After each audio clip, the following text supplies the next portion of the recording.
The legacy does not belong to the self. It belongs to those it impacts. Witnesses, the squad. I've talked about this the day before he did the speech, and thank God YouTube didn't give me any problem, and I put it live. Or did I? Yeah, I think I did. Okay, moving Mandela Day. Tribute to Mandiba by Prince Harry, the Duke of Sussex. Senator Bali speaks today at UN. Prince Harry at the UN. And I've said this in the other video.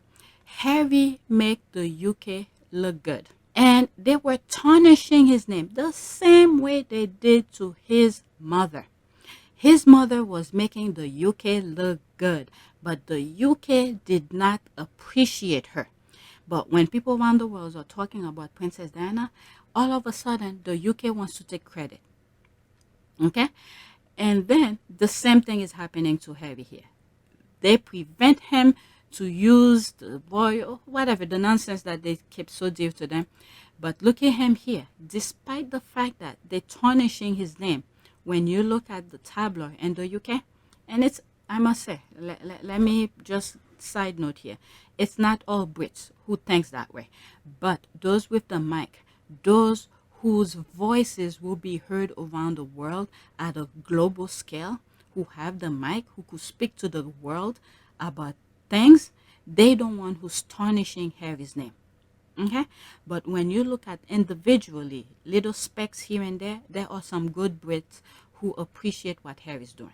Okay? So let me make that clear. But Harry is making the UK look good. Okay? I just want to keep that, I just want to mention that. All right, so moving Mandela Day, tribute to Mandiba by Prince Harry, the Duke of Sussex at Senator Bali. Speaking, am I following Senator Bali? Yes, I am. Okay, speaking today at UN, Prince Harry at the UN. All right, so that's that. Let's see if I have more to say here. It's 2 minutes and 7 seconds. Vicious racism and state-sponsored brutality. Mm-hmm. A man who had lost 27 years with his children and family that he would never get back. Okay, I touched base that on video 1, probably in part 1, because that was at the beginning of the video. 27 years.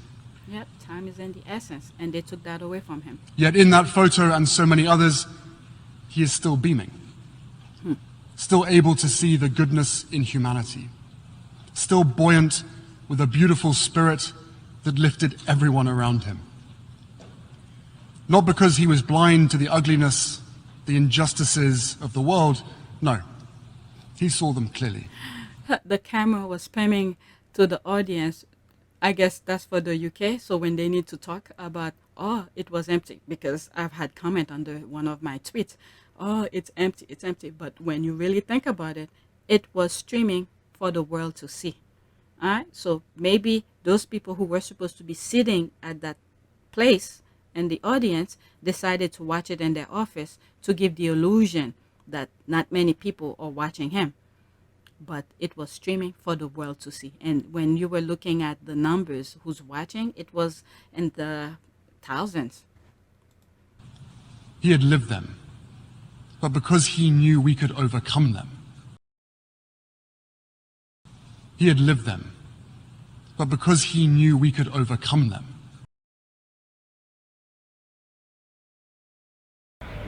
We shall overcome. Deep in my heart, I do believe we shall overcome. Though I join hands so often with students and others behind jail bars singing it, we shall overcome. Sometimes we've had tears in our eyes when we joined together to sing it, but we still decided to sing it. We shall overcome. No, before this victory's won, some will have to get thrown in jail some more, but we shall overcome. Don't worry about us. Before the victory's won, some of us will lose jobs, but we shall overcome. Before the victory's won, even some will have to face physical death. But if physical death is the price that some must pay to free their children from a permanent psychological death, then nothing shall be more redemptive. We shall overcome. In my heart, I do believe we shall overcome. And with this faith, we will go out and adjourn the councils of despair and bring new light into the dark chambers of pessimism.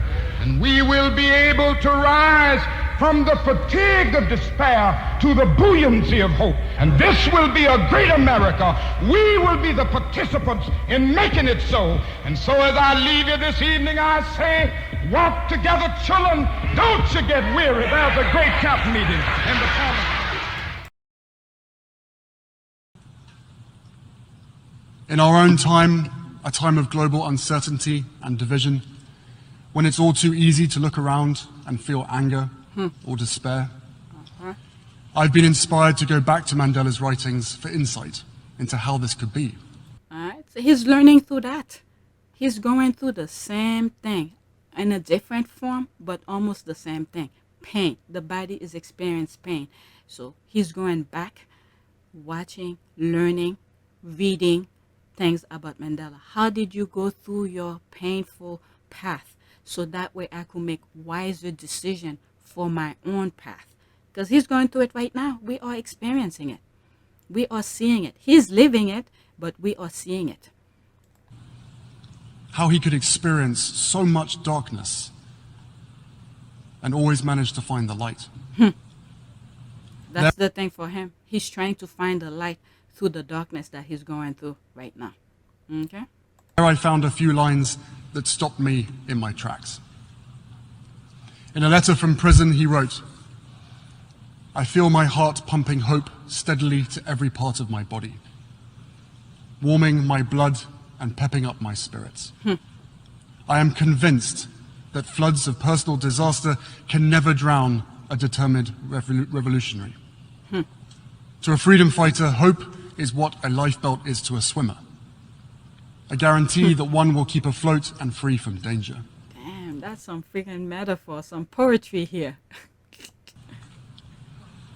It moved me even more when I saw the date, August 1st, 1970. This is on my last video, part 1, or it could be part 2 on my first recording. I'm going to switch it into 2. Some people were saying, it's only 8 minutes and 40 seconds. This part was not on it, was not in it.